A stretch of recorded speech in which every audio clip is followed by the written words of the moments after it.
finals. And so I'll leave it there. I mean, I'm just obviously disheartened. I'm a human too. I have a family. I have two kids who are devastated by these comments. And so all I'll say is just, it's obviously been a tough week. Everyone expected her to simply wait her turn, smile for the cameras, and accept everything without complaint. They believed Caitlin Clark would be grateful just to be there. I'm happy to learn from the legends while sitting at the end of the bench. However, it seems the WNBA may have pushed its biggest star too far. The fallout is now arriving in a wave of headlines. According to reports, the Golden Girl of women's basketball has allegedly told insiders that she is no longer interested in playing for the Indiana Fever. The strangest part is that it wasn't only the players who pushed her away. It appears Commissioner Kathy Engelbert may have unintentionally reinforced the toxic environment that led to this shocking decision. The story is no longer about waiting for her turn. It's about walking away. If the rumors are true, the league is on the verge of losing its most valuable global star. It all started with what many consider one of the biggest roster mistakes in sports history. A single decision that shaped everything that followed. The name that was generating all the excitement, selling out arenas, and driving television ratings was nowhere to be found when the Indiana Fever roster for Paris was announced. Claiming Clark had not yet earned her place and that the team needed experienced chemistry to win gold, the selection committee hid behind the excuse of experience. But let's be honest, no one truly believed that. It felt personal. Before she even stepped onto the court, the decision-makers chose to leave her out for the entire summer while everyone watched her signature three-pointers and dazzling assists. The young star received a loud and unmistakable message. You may be famous and successful, but you're still not one of us. However, that rejection was only the beginning. If leaving her off the roster was a sign of disregard, what happened once the season began was a full-scale attack. It became open season on Clark the moment the season tipped off. If you're enjoying this content, make sure to like this video and subscribe to the channel. Believe it or not, more than 83% of viewers still haven't subscribed. It's completely free and only takes a second, but it truly means everything to us. So, have you subscribed yet? Awesome. Thank you so much for your support. Now, let's get back to the video. We witnessed blindside hip checks, including the infamous incident involving Chindy Carter that sent Clark crashing to the floor before the ball was even in play. We witnessed constant physical targeting, face guarding, and aggressive shoves that went far beyond normal basketball competition. However, it wasn't just the players. From the top, there was only deafening silence.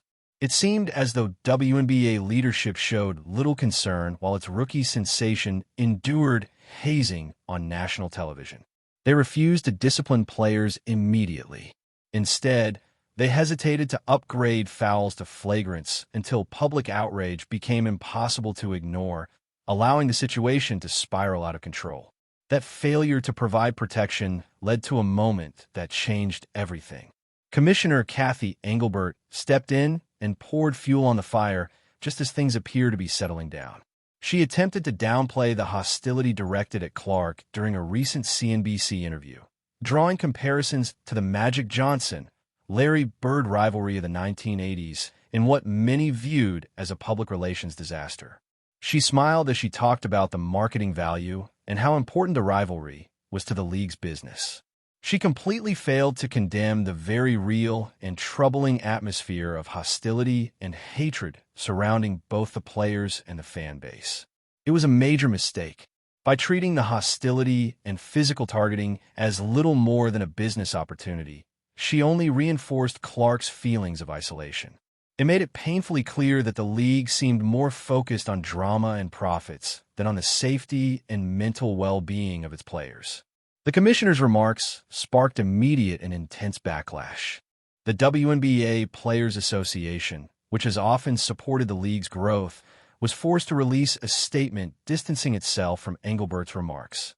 It was left to players like Nafisa Collier and Breanna Stewart to speak out against bigotry in sports, something the commissioner failed to do.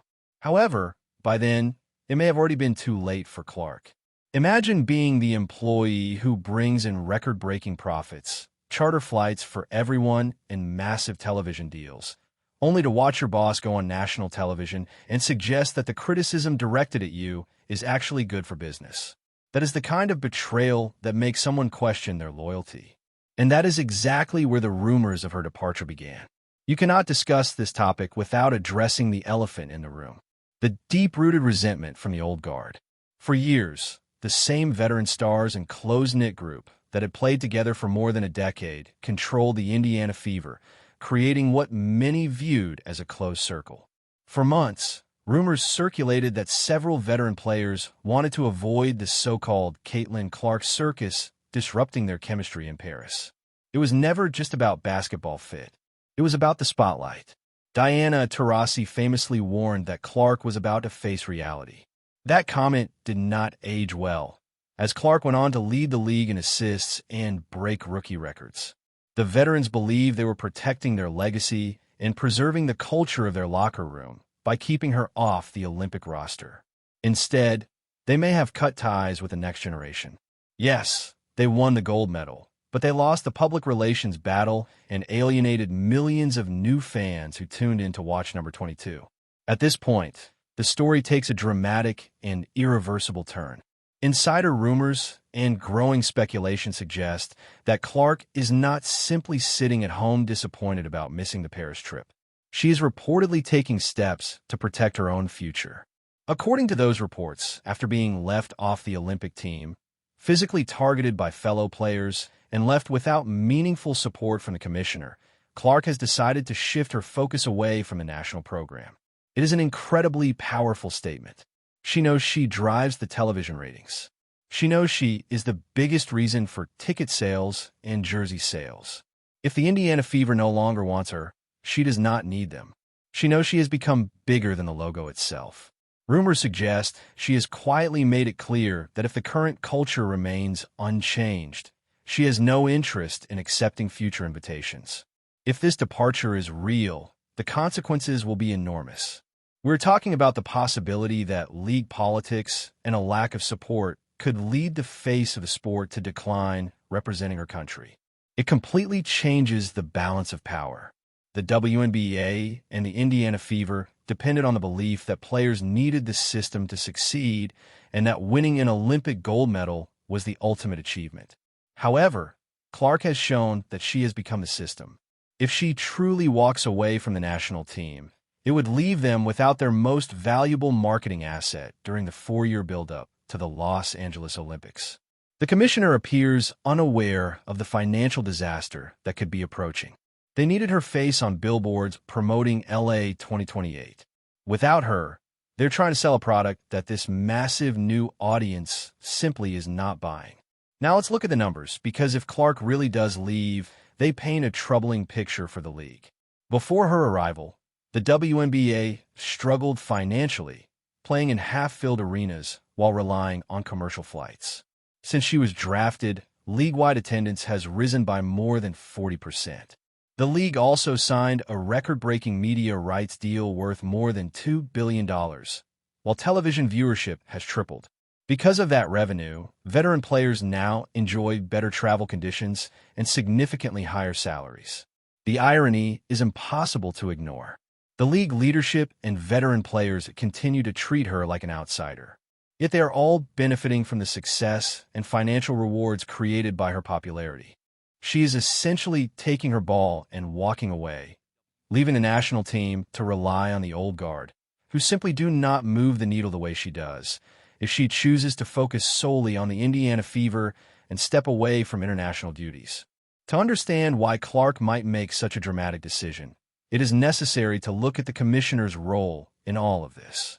When asked about the darkest side of the social media conversation, including racism, sexism, and threats, Engelbert shifted the discussion toward the business value of rivalries. She even tried to compare it to the fierce NBA rivalries of the 1980s. But while those rivalries were physical, they were never surrounded by the kind of toxicity we are witnessing today. For a young athlete like Clark, who has remained quiet and professional throughout everything, it must have sounded as though she was being told, "As long as people keep watching, we don't care how you're treated." It reinforced every theory that the league quietly resents her success while benefiting from her popularity. Not to mention the chemistry argument that was used to keep her off the Olympic roster. The selection committee claimed there wasn't enough time to integrate her into the system. They argued that her fast-paced, high-volume, deep shooting style did not fit with the veteran's slower, more methodical approach. However, anyone who watched the WNBA All-Star game could see how weak that argument really was. Clark and the WNBA All-Stars faced the Olympic team in that game, and they completely outplayed them. Clark was knocking down shots, delivering incredible passes, and making everyone around her better. It proved that the chemistry issue had nothing to do with basketball. It was about ego.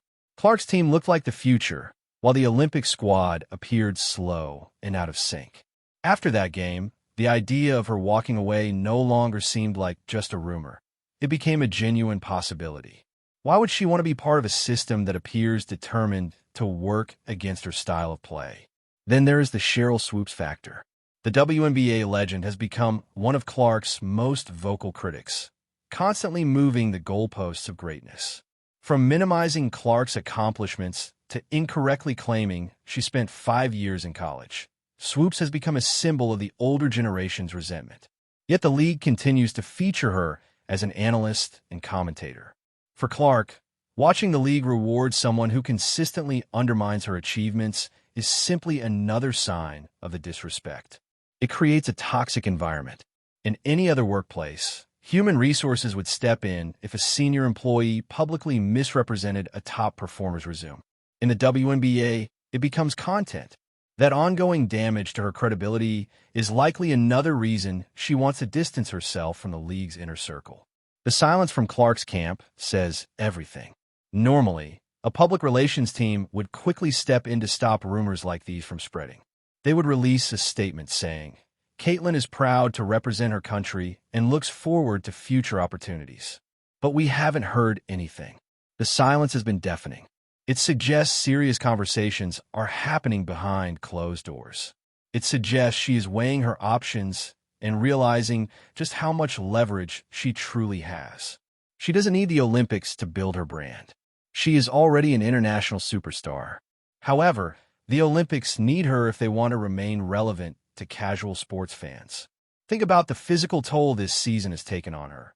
Full court pressure, constant double teams, and repeated uncalled physical contact.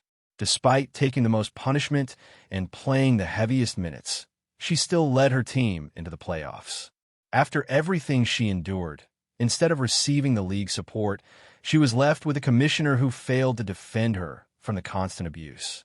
It is a textbook example of an organization failing its most valuable employee. In the NBA, players who feel mistreated have demanded trades or chosen to sit out. In many ways, Clark is making a global version of load management. She is putting her physical and emotional well-being first, a gold medal that the committee initially denied her the chance to pursue. In response to all of this, a civil war has broken out among the fans. On one side, longtime WNBA supporters believe Clark is overhyped and argue that the league was thriving long before she arrived. On the other side, millions of new fans believe Clark has been unfairly targeted and mistreated. This divide is harmful to the league. It is the commissioner's responsibility to bridge that gap and unite the fan base. Instead, her comments only widen the divide. By describing the situation as a marketing opportunity, she alienated the new fans who strongly support Clark.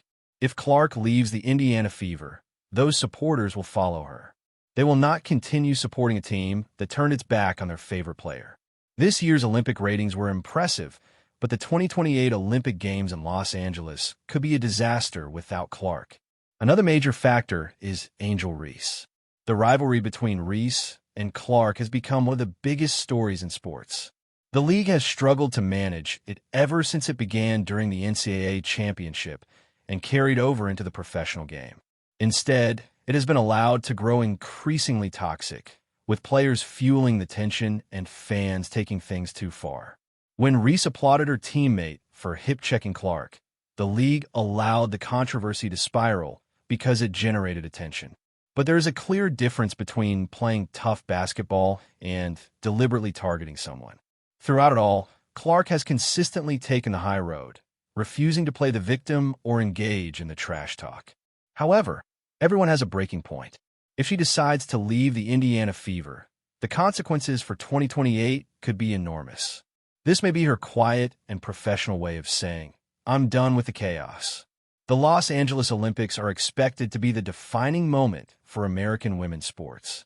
By then, the WNBA hopes to become a global powerhouse. But that moment will not be the same without the world's most recognizable female basketball player. Even if Clark chooses not to participate, Team USA will still be incredibly talented. However, they will no longer be cultural icons. They will simply be a great basketball team. Clark brings the star power. She attracts people who normally have no interest in basketball. Without her, the event loses much of its appeal. The commissioner understands this, and that is why concern is beginning to grow. Now let's look at the financial reality. WNBA players are preparing to opt out of their collective bargaining agreement. They want a larger share of the revenue, better benefits, and higher salaries. Much of that growth depends on the revenue Clark has helped generate. But that growth is far from guaranteed if Clark remains at odds with both the league and the national team. If she decides to step away or simply stops promoting the league's vision, that leverage disappears. The rest of the players need to recognize that turning against the person driving the league's growth is a dangerous strategy. They wanted the private charter flights. They wanted the million-dollar salaries. But they did not want the phenomenon that made those opportunities possible. They cannot have it both ways.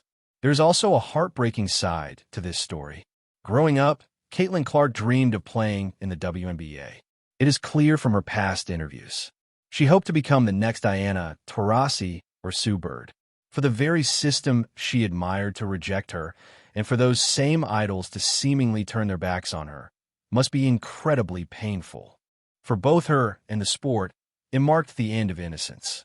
It revealed the darker side of professional sports, politics, jealousy, and gatekeeping. When she finally speaks about all of this, she likely will not sound angry. More than anything, she will sound disappointed, and fans will relate to that disappointment. They watched a young star enter the league determined to lift everyone around her, only to be pulled down by the very people she admired. Being left out meant far more than simply missing a roster spot. It became a test of her strength. The selection committee wanted to prove that the system was bigger than any one individual. They wanted to prove they could succeed without the Clark effect. In a technical sense, they did.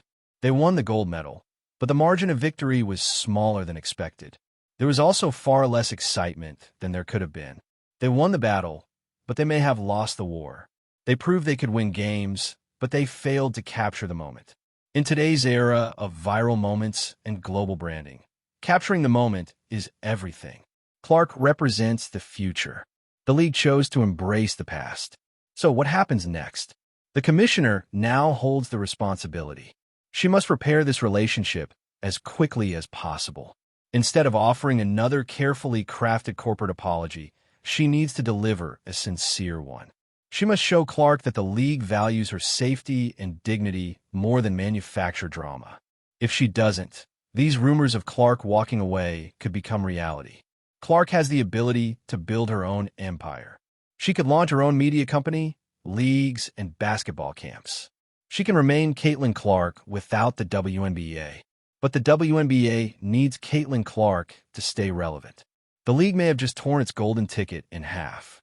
Considering the Olympic snub, the physical targeting on the court, and the commissioner's tone-deaf comments, it is understandable why reports suggest Caitlin Clark may be looking for a way out of the Indiana Fever. They told her to wait her turn, but she may decide to play an entirely different game. If she truly walks away from the national team, the league will have no one to blame but itself. It chose the comfort of the veterans over the promise of its brightest young star. It valued the status quo more than the revolution. Now, it may have to watch that revolution happen without it. The coming months will be critical. Will there be reconciliation? Will the veterans choose to move forward? Or will the divide continue to grow? One thing is certain, Caitlin Clark is far more than a rookie happy just to be there. She's a force of nature, a business, and a global brand. She now understands her value, and she no longer appears willing to tolerate disrespect. The commissioner's suggestion that the league could benefit from the controversy surrounding her may have been the final straw. Even after winning gold in Paris, the WNBA could still lose its golden goose. Do you think Clark is right to stand up for herself, or should she have stayed quiet and waited until 2028? The answer to that question could shape the future of women's basketball for the next decade. Share your thoughts in the comments below, subscribe, and turn on all notifications so you never miss an update. Thanks for watching, and we'll see you in the next video.